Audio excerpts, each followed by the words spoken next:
कितनी फिल्में गिना सकते हैं जिसमें कि आप ये कहें कि ये लता मंगेशकर ने गाया इसलिए ये हिट हो गई, या ये किशोर कुमार ने गाया और आशा भोसले ने?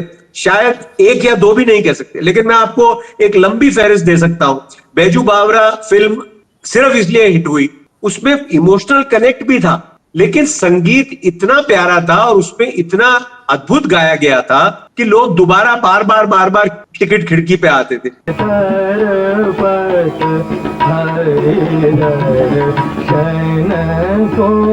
जॉय मुखर्जी की फिल्में कितनी हैं जो कि आपको याद आती है? शम्मी कपूर की थर्ड रेट फिल्में, बदतमीज, राजकुमार, प्रिंस, वो सिर्फ इसलिए हिट हो गई क्योंकि वो गाने रफी साहब के लोगों को बार बार खींच के लाते थे। दिल हथेली पर ले आए रे,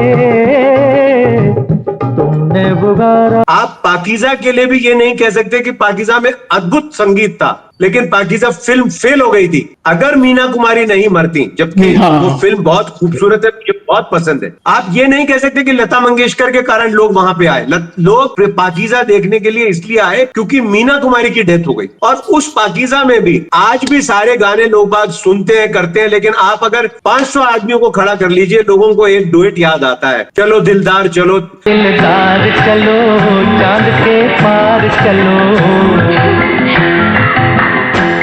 लोग सब आपके और हमारे जैसे जो कि संगीत को सुनते हैं, ध्यान से उस पर लिखते हैं, उनको फिर भी ठाड़े रहियो या आज की रात या वो याद रह जाता है कि इन्हीं लोगों ने दुपट्टा, इन्हीं लोगों ने ले लिया दुपट्टा मेरा, हो बाके यार रे ठाड़े रहियो।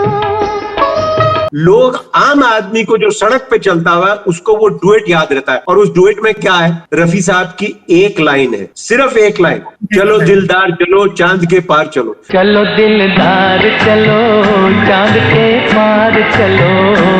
लेकिन लोगों को आज भी वो गाना रफी साहब की आवाज से याद रहता है। जॉय मुखर्जी की लव इन टोक्यो में कोई खास ऐसी कोई अद्भुत कहानी नहीं थी, शागिर्द में कोई ऐसा अद्भुत चमत्कार नहीं था, लेकिन गानों के कारण वो फिल्में खूब चली। मियां दीवाने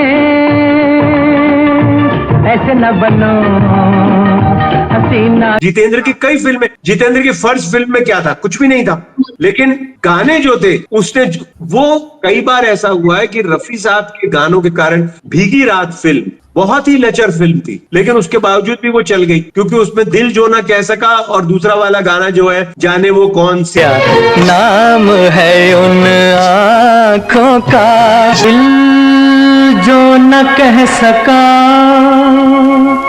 वही राज दिल। इस तरीके के गानों ने इतना हिट कर दिया कि आप मेरे सनम, कोई स्टोरी नहीं, कोई खास कुछ नहीं, लेकिन मेरे सनम के गाने, पुकारता चला हूं मैं, पुकारता चला हूं मैं गली। अब इसमें फर्क क्या आता है कि आप देखिए कि पुकारता चला हूं मैं में जब वो कुछ कहते हैं पुकारता, तो वो एकदम आपको ऐसा लगता है जैसे कोई पीछे से आवाज दे रहा है, पुकारता चला हूं मैं।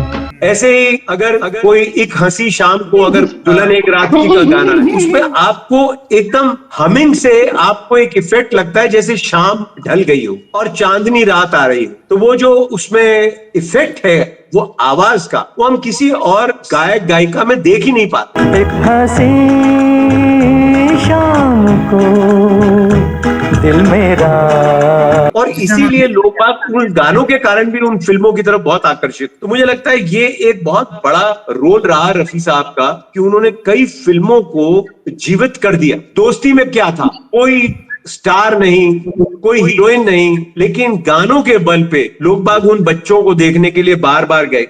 मनवा दुख की चिंता क्यों सताती है, दुख तो अपना साथी। फिल्म में इमोशनल कनेक्ट भी था, ये फैक्ट है, लेकिन उन बच्चों की एक्टिंग से ज्यादा वो जो गाने हैं वो इतना प्रभाव छोड़ते हैं कि लोग बार बार सिनेमा हॉल में जाने को मजबूर आहूंगा मैं तुझे साँझ सवेरे फिर भी कब। तो ये मैं समझता हूँ कि ये बहुत बड़ा कारण रहा कि रफी साहब ने फिल्मों को हिट किया है। और अगर फिल्में अच्छी थी, उनका संगीत खराब था तो वो कई बार पिट गई, लेकिन गाने अच्छे थे और फिल्म पिट गई, तो उसका तो एक बिल्कुल साधारण कारण ये है कि वो इतनी लचर होती थी और कई बार फिल्मों का बजट नहीं होता था कि उनकी प्रमोशन सही तरीके से हो। कई बार ये भी हुआ उस जमाने में। और लेकिन ज्यादातर कई फिल्में जो बहुत ऑर्डिनरी और एवरेज थी वो इसलिए हिट हो गई क्योंकि रफी साहब की गायकी बहुत सुपीरियर थी और वो बार बार लोगों को टिकट की खिड़की पे जाने को मजबूर करती थी। हमारी फिल्में अच्छी होती थी, लेकिन अगर